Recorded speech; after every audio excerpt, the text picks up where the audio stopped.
Actually. Okay, we're going to be looking at Module 3 in Basic Mechanisms this week. So you'll notice that we kind of see our module formatted the same way that we have been seeing the previous modules. So we've got our learning plan here on top. We're going to find out that we're going to be going to Chapter 3 in our book. So we did Chapter 1 first, then we went to Chapter 4. Now we're kind of backing up just a little bit. And we're going to be doing Chapter 3. Chapter 3 is all about vectors. So we're going to learn about vector additions, vector subtractions, and then also solving for unknowns and what we're going to refer to as vector equations. Okay. So some of it you probably have seen in previous classes. Other things I think are going to be a little bit new. So that'll be good. And we'll be applying those then going forward as we look at velocity and such. Then you'll notice that we have a section here for our session recordings. I do have the session recordings out there from the previous years. So if you wanted to reference those, feel free to do so, but I'll be populating with the ones that we're going to be going over here in 2025. And then the last two indentions here are going to be our practice problems. Practice problems are going to be the items that we're going to be going over here in class. We're going to be going through these examples. These are going to get you the experience and the information about formatting and such and the expectations that you're going to have on the assignment, which is then immediately after that. This is what you're going to be handing in for this particular module. Okay, so what we're going to do is we are going to start by opening up our PowerPoint presentation and kind of working through this in our chapter. Just like the other chapters, each one of the sections here may not be gone through. So it's always a good idea, anything that I cover in lecture as well as that's identified in our PowerPoint here are things that you're responsible for. We're going to find that we will be skipping over some sections in this chapter because, again, they present the information where you can solve things analytically with the math equations, and you can solve them graphically by getting the same answer. So we are going to be focusing on graphical for the same reasons that I've identified in the past, okay? So as we get started here, as I said, we're going to be looking at vectors, but it's important to identify quantities that are scalar and vector quantities, and then just kind of be able to relate to them. So in mathematics and really in physics, engineering, there are two main types of quantities that we come upon. The first one is scalar quantities. Scalar quantities is going to be a quantity where it's sufficiently defined by simply one thing, and it's magnitude, okay? So things like how long something is. So for instance, 8 feet long, okay? 78 degrees, 50 minutes, 25 degrees Fahrenheit, okay? All of those things are what we call scalar quantities. I only need one thing in order to fully define it. Another one is speed. Okay, so how fast are you going? Just the number. When I look at my speedometer on my car, what is that number? And that is a scalar quantity. Just one thing to tell me how fast I'm going, how warm something is, how cold something is, how much time has passed, that type of thing. Vector quantities, on the other hand, need two things to fully define them. Okay, so things like velocity. Now, velocity and the word speed sometimes are used interchangeably, but in engineering and physics, they are distinctly different because speed, like I said, looking at your speedometer, knowing how fast you're going is a scalar quantity. I just want to know how fast I'm going. But when I start looking at it in comparison to or adding direction, now it crosses over into being a vector quantity. So velocity is speed for its magnitude, but now in what direction am I going? Okay. Now a vector is going to be represented by a line with an arrowhead on it. So it's going to let us know how long it is by however long that we draw that line, but then more importantly, in what direction. And that arrowhead has to be on that line for it to be a proper vector. Okay. So if we look at page 43, which is the first page of chapter 3 in our book, you'll notice that there is an illustration here showing us a vector. Okay. And it's right here, figure 3.1. So as I stated earlier, a vector is going to be a line with an arrowhead on it. It is going to be drawn to a scale, to a number, okay? The number that it's drawn to, if you would, or how long that vector is, as we see here on our dimension, again, it's page 43 in case you're looking. This length is what we call the magnitude. So the longer the line, the larger the magnitude. The shorter the line, the smaller the magnitude. So as you can imagine, AutoCAD is going to be a great tool to draw our vectors to the exact length that we need them to be, magnitude-wise. We also can draw them to the exact direction. So as you can imagine, we need to know what is the angle to a standard reference. That angle is always going to be either to the horizontal or the vertical axis. And then many times also referenced back to what would be considered if this was like an X and a Y axis going through here, what would be, for instance, 0 degrees, kind of on that standard Cartesian coordinate system, okay? The other element that gives us direction is the arrowhead. Every vector that you hand in for me needs both magnitude identified with a dimension. AutoCAD will be able to supply that for us, but also you have to show the arrowhead along with its angle so that we fully define that vector. So again, vector is always going to be magnitude plus direction. Now, I had said earlier that, for instance, velocity is considered a vector quantity.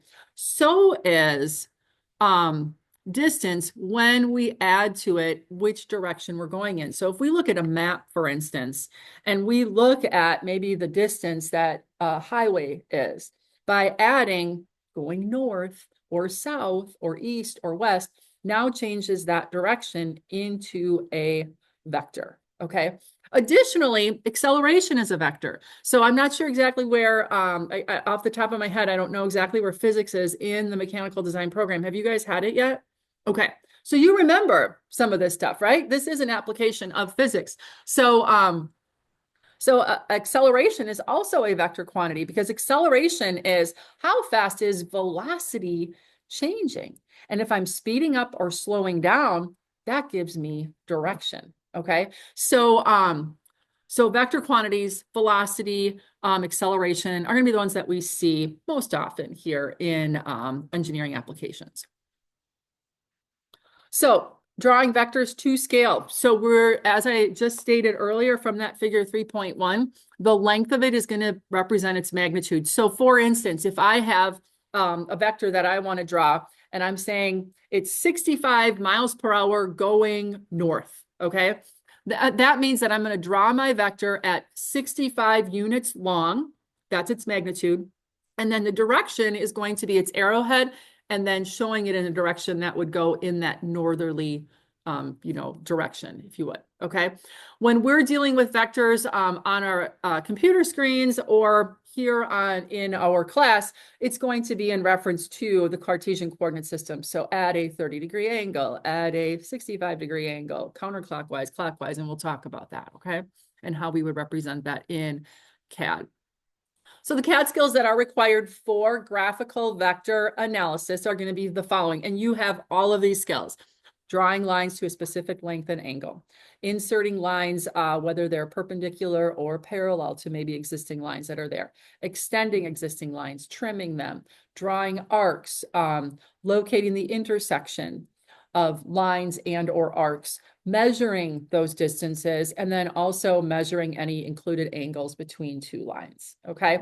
So a list of things that you already know and have been using even in the modules that we've been looking at previous to this, okay? So kind of that same 2D application of CAD. And again, we're going to continue to use the tool of AutoCAD. Now, the first application here for vectors is going to be the application of adding vectors together. Since you all have said, for the most part, everybody's had physics previous to kinematics here based on where you're at in the program. If you haven't, that's okay. I kind of explain these things as we go along, but this is going to sound familiar. So when we add vectors, we are going to be adding them in a method that we call tip to tail, okay? And And this is what we consider vector addition. And so the tail of a vector is always going to be the end that does not have the arrowhead. The tip of the vector is going to be the end that has the arrowhead. So if we go back underneath and we look at that same illustration here, the tail is the bottom left-hand side of this vector, and the tip is going to be where the arrowhead is, all right?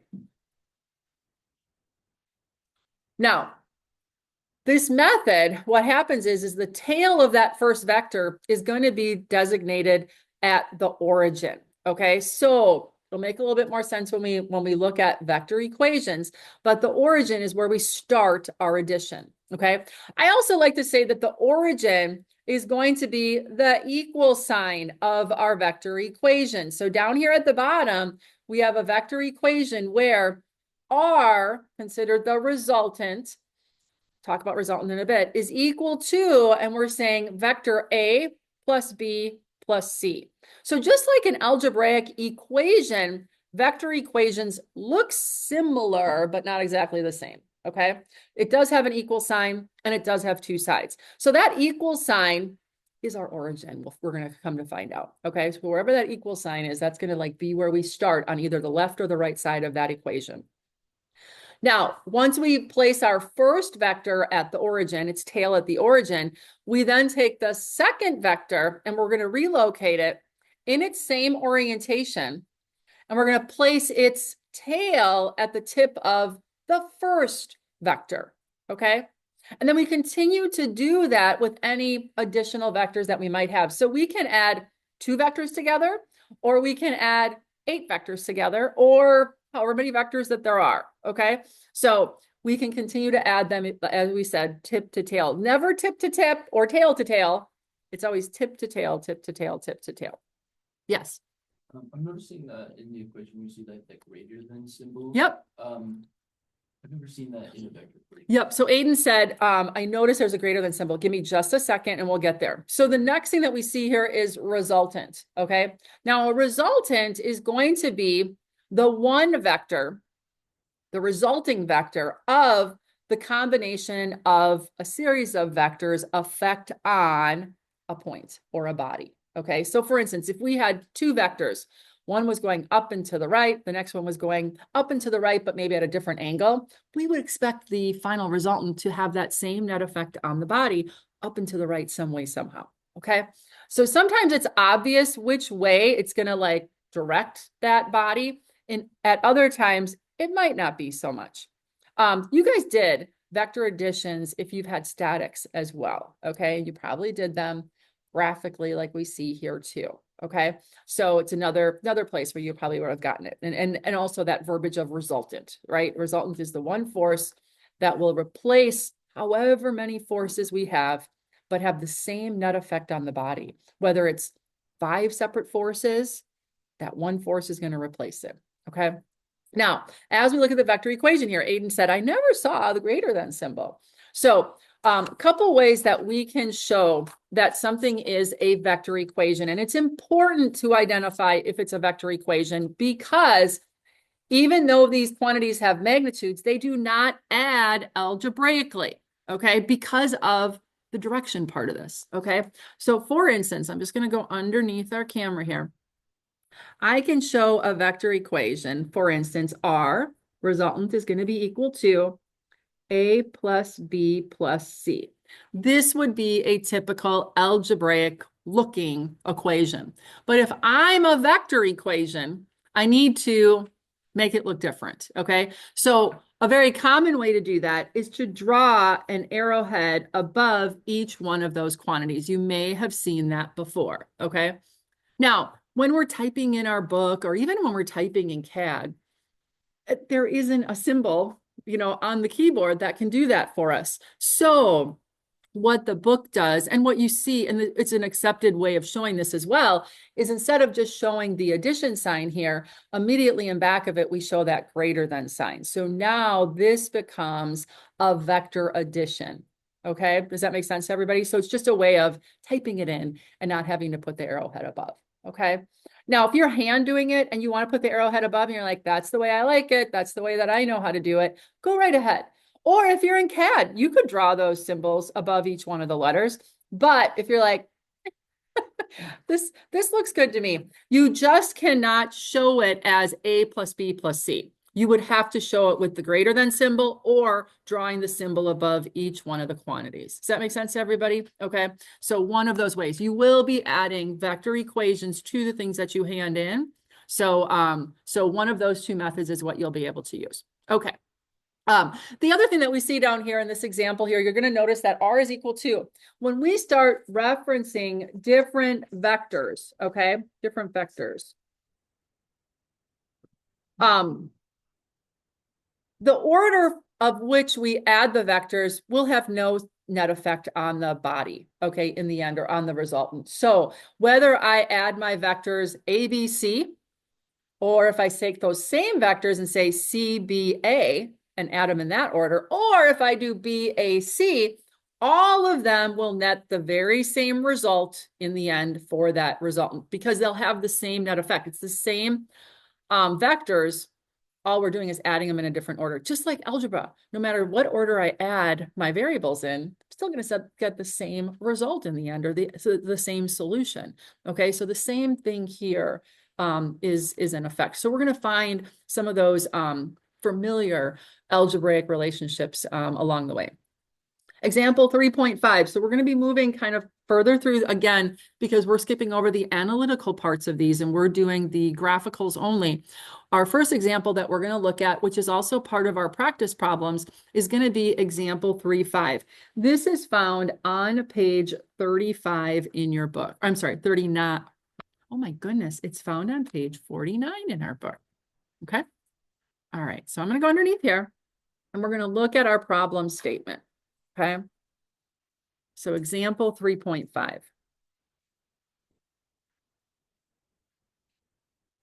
All right. So 3.5 says graphically determine the combined effect. When we say this, this means resultant. That's what that means. The combined effect of the velocity vectors A and B. So in this case, we have two vectors. Okay. So we have to have at least two vectors to be able to find a net effect or a resultant. Okay. So the resultant. So that means that we're gonna find what is the one force that would have the same net effect on a body or a point, and we're going to really identify it as the origin, that combining these two, adding these two vectors together is going to have, okay? So how we're going to do this, and I'm going to kind of walk through this right here, but we're going to duplicate it in CAD in just a bit. But what we're going to do is we're first going to construct the original individual vectors, okay, in the orientation that we see them. So we see vector A, it is 59 inches per second. Now, you'll notice that when we set up in CAD, our units aren't in velocity units or in speed, they're in inches or in millimeters, okay? And what we're going to do though is we're going to draw them to just a one-to-one scale, one-to-one unit. So we're going to pull up our start files just like we had for our other problems. So whether it's inches or millimeters, and we're going to draw the length of that line at 55 or 59 units long. Okay. Yes, we're not going to change our units to inches per second, but we're just going to draw it that long. So this number is going to be the magnitude. Okay. That's how long that line is going to be. Then we have to make sure that we orient it so that we are 30 degrees from horizontal. Okay, so we're going to draw it at that angle. So we'll use AutoCAD to get us that exact length and the exact angle. And then we're going to be adding an arrowhead. What we are not going to use are leaders. Okay, I'm going to show you how we can put the arrowheads in and represent that without having to mess around with the dimensions and things and get those arrowheads to be the right size, because that's that's time I don't want you to take. Okay, remember in kinematics, we are in the early stages of the design process and we don't need to send these out to the shop floor to be made. Okay, so we're just going to be representing our vectors so that we have them at the right magnitude and at the right direction, both angle and its arrowhead. So that's going to be the first thing we do. We're going to draw these to scale first in AutoCAD. Then what we're going to do is we're going to construct the vector diagram. So we're going to take A plus B. Okay, and we're gonna take B, and once we have it drawn, and we're gonna put it at the tip of A, and then we're going to, show exactly in its graphical orientation the relationship of those two things. Then what we're going to do is we're going to start back at the origin, and I know I'm kind of drawing in the air here. Here's our B, okay? Then from that origin, we are going to draw our resultant, and that resultant then is going to be the net effect of adding A plus B, okay? Now, to get the resultant fully defined, we need to measure its length with a dimension, okay? Because that's what CAD is going to help us do. It's going to get the exact dimension. And then we also need to know what is its direction. So we need to add an arrowhead to that resultant. And we also need to find its angle, okay? And then you're going to notice down here, this is the process that they went through. Now, what they did here was the one on the left-hand side, okay, I'm just going to kind of cover this up. We are adding vector A plus B. And I know that because A is the one that's starting at the origin, and we'll talk this through more when we do it ourselves. And then we're adding B to it, okay? The tail of B is going to go at the tip of A. And then our resultant is going to go to the tip of the last vector that we have. All that they're showing here is that whether I added A plus B or B plus A, I will end up with the very same resultant at the same angle. And the whole point here is, again, going back to that statement earlier, I can add these vectors in any order and it's going to have the same net effect on the body. So if you're comparing, let's say with a classmate, you're kind of looking at homework before you hand it in, what did you get for this? What did you get for that? You guys will have the final answers, but if you do, and somebody does it in one order and the other person does it in the other, the thing that you want to look at was your resultant the same? Because then it doesn't matter what order that you add them in, you will still get the same net effect on the origin or the body. Okay, so let's make sure that we can get a resultant of 66 at an angle of 57 going up and to the right by drawing this example out in AutoCAD. So first things first, we want to pull up AutoCAD, and I need to do that myself. So I am going to move this aside. If you haven't already, open up AutoCAD. I'm going to be using my regular kinematic start file, the English one, okay? And that will be totally fine for what we are planning on doing. I'll let AutoCAD load here.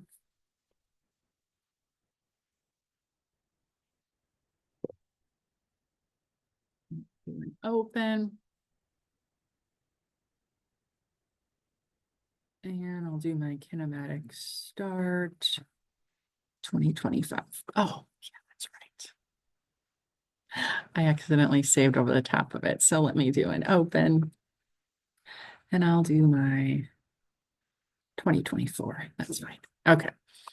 So here's my start file. This is in English units. Whether it's English or metric really does not matter at all. Okay. And what we're going to do is we are going to draw each one of these vectors. Now, the original vectors I always put just on my regular object line layer, okay? And we are going to draw each of these vectors in the orientation that we see them in our book, okay, at the start of the problem. So we're going to draw A going up and to the right, 59 units long at 30 degrees from horizontal, and we're going to draw B 30 units going up and to the left, 60 degrees from the other horizontal. So I'm going to demonstrate that here. So just as a reminder, if you haven't done this in a little while, that's okay.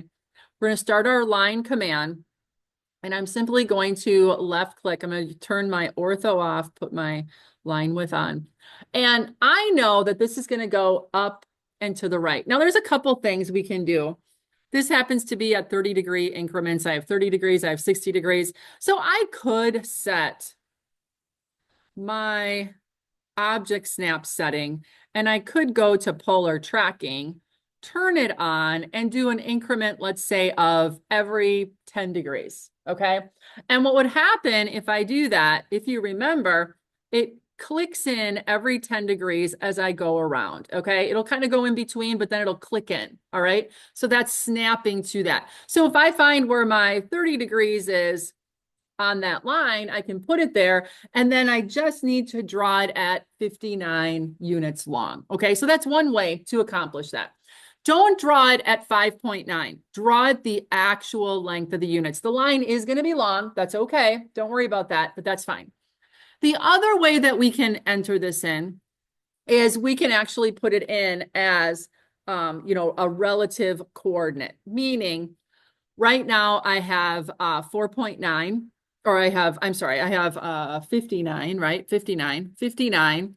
And then if I do, it would be an at 59 because we don't want to go from the absolute coordinates. We have to put at in here because it has to be relative to the point that I just made. You guys remember that from AutoCAD? Relative and absolute coordinates. So it doesn't seem like you do. I don't think anybody had me for tech drafting, but so if I do the line command and I start my first point here, I have a choice. I can put my coordinates in, for instance, X and Y coordinates. But in order for it to go from the point I just created, I need to put the at symbol in first because that's a relative. It puts it in what we call relative mode so that wherever I put my coordinates in from, it's going to go back to the actual point that I just created as opposed to the 0, on my file. Okay. If I don't put the at symbol there, it's going to do it in absolute coordinates, which is from the 0, like down here. Okay.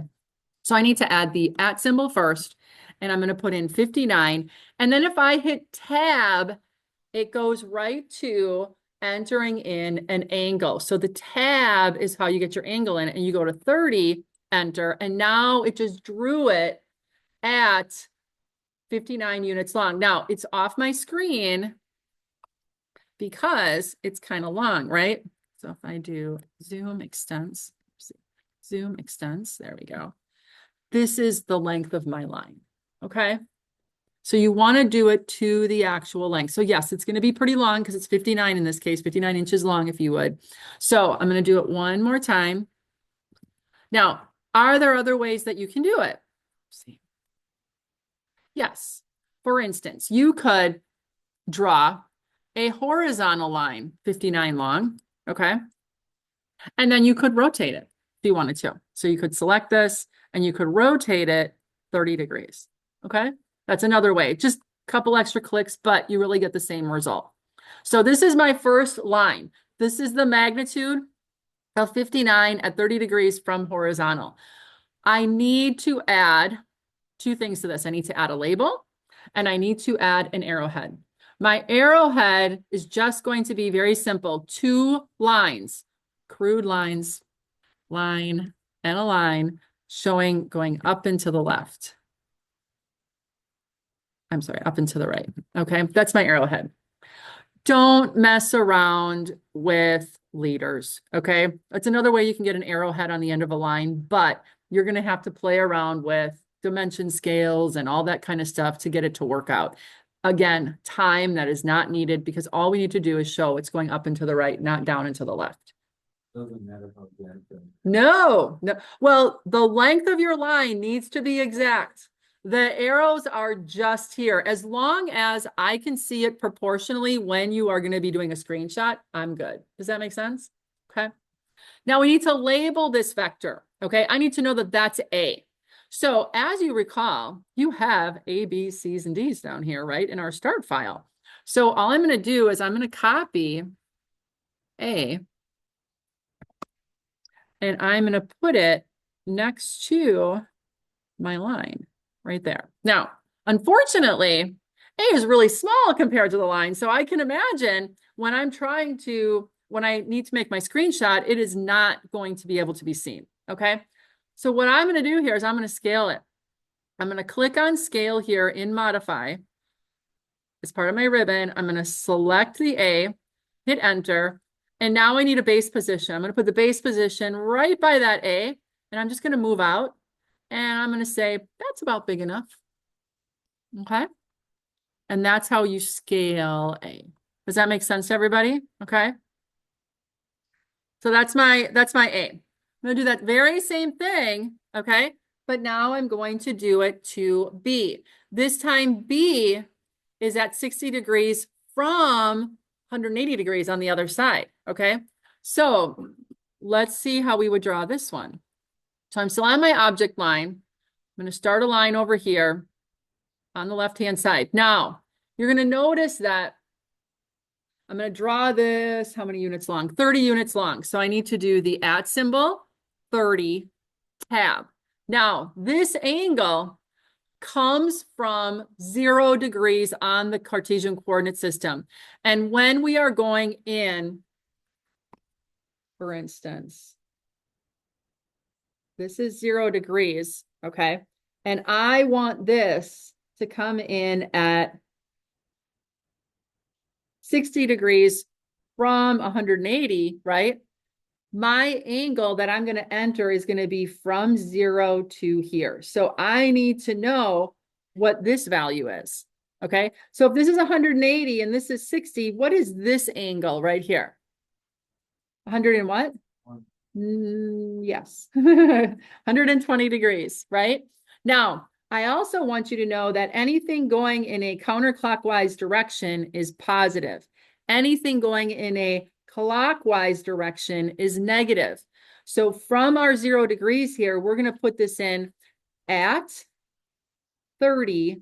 Then we're going to hit the tab, and the angle is going to be 120 degrees because it is positive going counterclockwise from 0. Does that make sense to everybody? Okay. So if we go back to AutoCAD, I have it right here.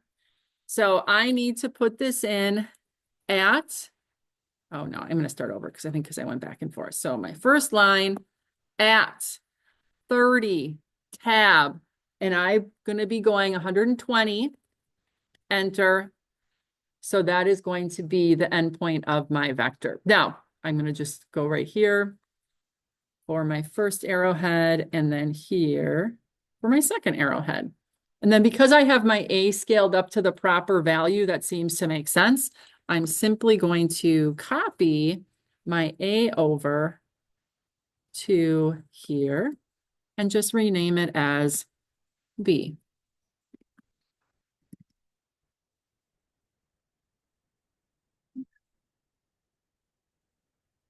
So that is drawing each one of those vectors in its same orientation, okay?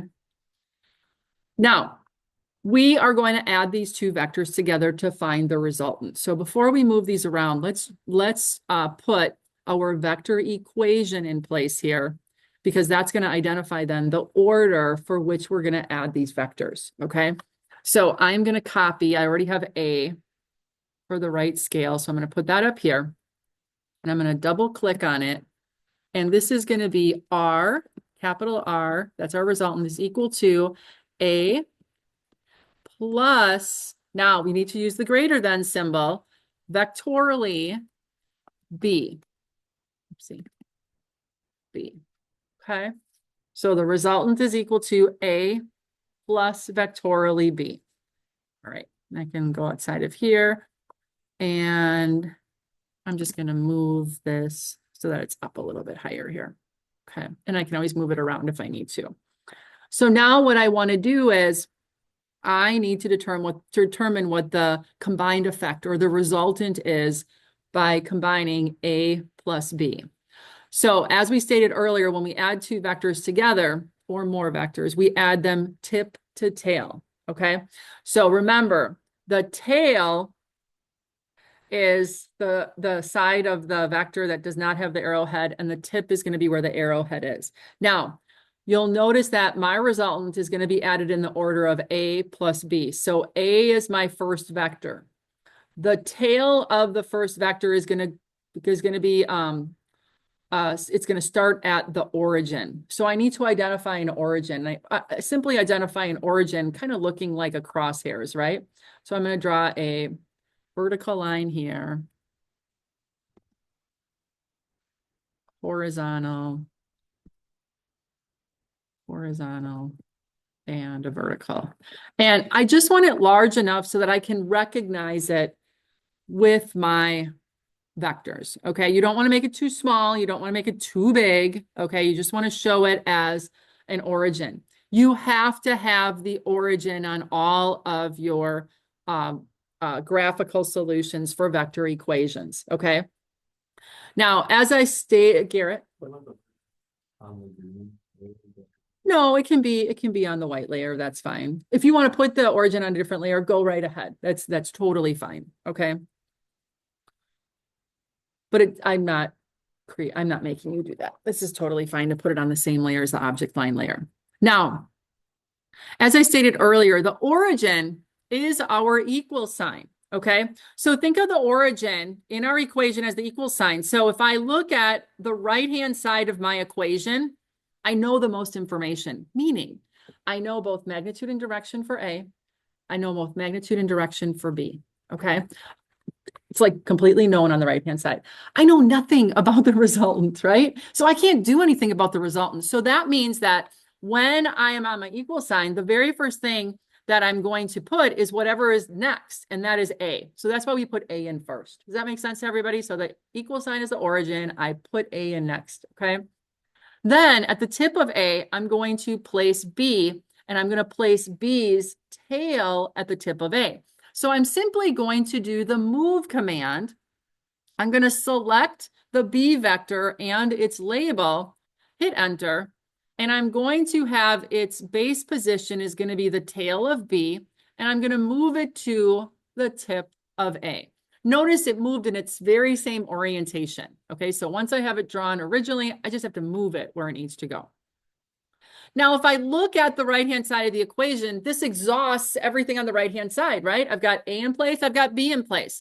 So now if I'm going to go back to the resultant, I have to cross back over the equal sign. So that means that my resultant for the origin, or I'm sorry, the resultant has to start at the origin. So the tail of the resultant. Now, this is where I like to switch colors. Okay, so I'm going to go to object 2, and I'm going to draw a line. And that line is going to go from the origin to the tip of the last tail. I'm sorry, the tip of the last vector right here. Okay. Right. Now, just like A's tail started at the origin, we crossed over the origin, and now the resultant's tail has to start at the origin as well. Do you see that? And it is going to have its tip where it actually intersects with the last vector in our equation. So I'm going to draw a line, and I'm going to make this a little bit longer just so we can more easily see that vector for our resultant. Okay. Now, remember the definition of a resultant is it has the same net effect on the body as the two individual or more forces or vectors that we have. So since the net result for A plus B is right up here, that means that our resultant's tip has to go to that same place. Does that make sense to everybody? Do not show your vectors going around in a continuous circle, meaning you don't want to have your vector A going up and to the right, B going up and to the left, and then your resultant pointing back at the origin. No. It is not a circle when you create the resultant, okay? So the tail of the resultant has to start at the origin, and its tip is going to go to the tip of the last vector in the equation, okay?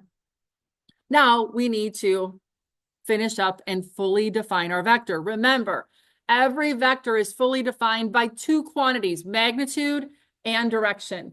Do you guys remember, did you guys ever watch Despicable Me? Do you remember Vector, the villain? Do you remember him? He was so cute because if you had physics before you watch that movie, or if you're an instructor and your kids are watching it and Vector is introduced, he comes over and he's like, I'm Vector. And he said, I have both magnitude and direction. Do you guys remember that when he says that? I always have to crack up when I see that. So always remember, every vector needs both magnitude and direction. Now, for vectors that are fully defined, A and B, all you got to do is draw them to the right size. And by getting the right resultant, magnitude and direction, that means that you set it up correctly. So I don't want to see magnitude and direction for A or B. I just want them labeled. Does that make sense? Otherwise, we're going to have so many dimensions and things. It's going to be hard to keep track of. Okay. So label given vectors, but your resultant in this case, what I'm trying to find, I need both magnitude and direction. And how I get those are, I'm going to go over to my notes layer or dimension layer. We're going to go to an aligned dimension, okay? And I'm going to click on the endpoint and the endpoint, and I'm going to pull my dimension out. These have to be dimensioned. You cannot fudge these in and tell me, I measured it and it was blah, blah, blah long. No, no, no, you're showing me proof, proof, and that's the dimension. Now, what's wrong with my dimension here? It's way too small, right? So what we need to do is we need to go onto the annotate tab. To the right of dimensions, there's this down and to the right arrow, okay? And our dialog box for our dimension manager is going to come up. We're going to go to modify. And we're going to go to the fit tab. And right down here, lower right-hand corner, we just want to change the overall scale to, put in 15, see what that looks like. Okay, we're going to hit enter, okay, set current, and close. That's pretty darn good, okay, because you want these to be proportional. I'm not looking for exact sizes, but when you actually take a screenshot, I can see the dimension. So again, annotate tab, down arrow next to the dimensions. Modify, and then you're going to go to the fit tab and down and to the right, the overall scale, you're going to have to adjust it. If your dimension is too small, you've got to make it bigger. Okay. So I did 15. I think that's fine. If you go 20, that's probably still fine. Okay. Set as current, close. And now you've got a dimension that you can see. It increases both the size of the number as well as the arrowheads. Okay. Questions on that?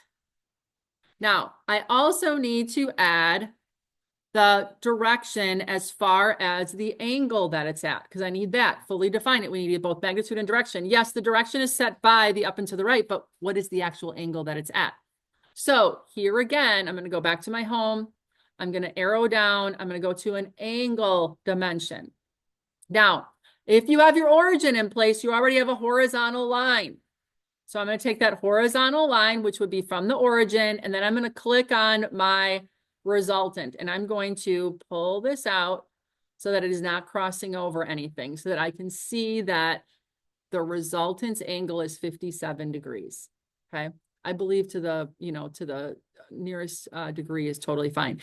If your answer is within a degree, 1 degree, you're fine. Okay, so if you get 56 or you get 58, you're okay.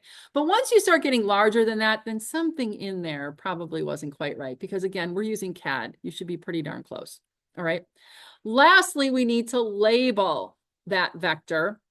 And because we already scaled up our A and our B, I'm simply going to copy my A. I'm going to put it up over here, and then I'm going to change it to capital R.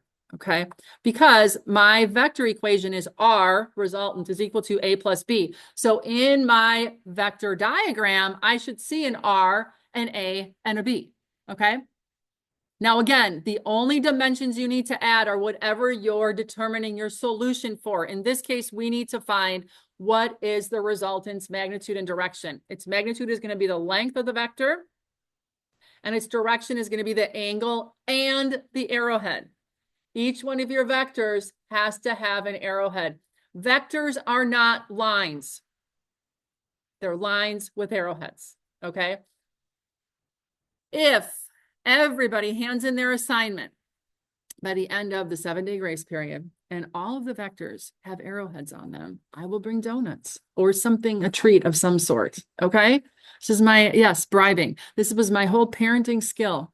Or my whole parenting philosophy. You're not supposed to bribe your kids. They tell you not to bribe them, but I don't know, candy, money, all that kind of stuff works really good. And I find bribing students gets them to pay attention to some things. So if you do want a treat, make sure, remind your fellow students, remember your arrowheads. Don't forget. Now, I have not renamed this yet, so we want to call this example. What number was it? 3.5, right? So we're going to say a save as. I don't want to go over the top of my kinematic start file again. Example 3_5. And just want to save it because in case you need to bring it up again, we have it available. So this is what would be the expectation for, first of all, what you're handing in for the practice problem, and then second of all, what you would be doing for the first problems of your assignment. Okay? Any questions? Okay. Garrett, yeah. I'm sorry, what? This one's good to go. This one is good to go, yes. So you would be ready to add this to whatever file you're going to be handing in for the practice problems. And you guys have a good handle on how to do that now, right? Okay, cool. So you just want to put your box around the portions here to include the vector equation.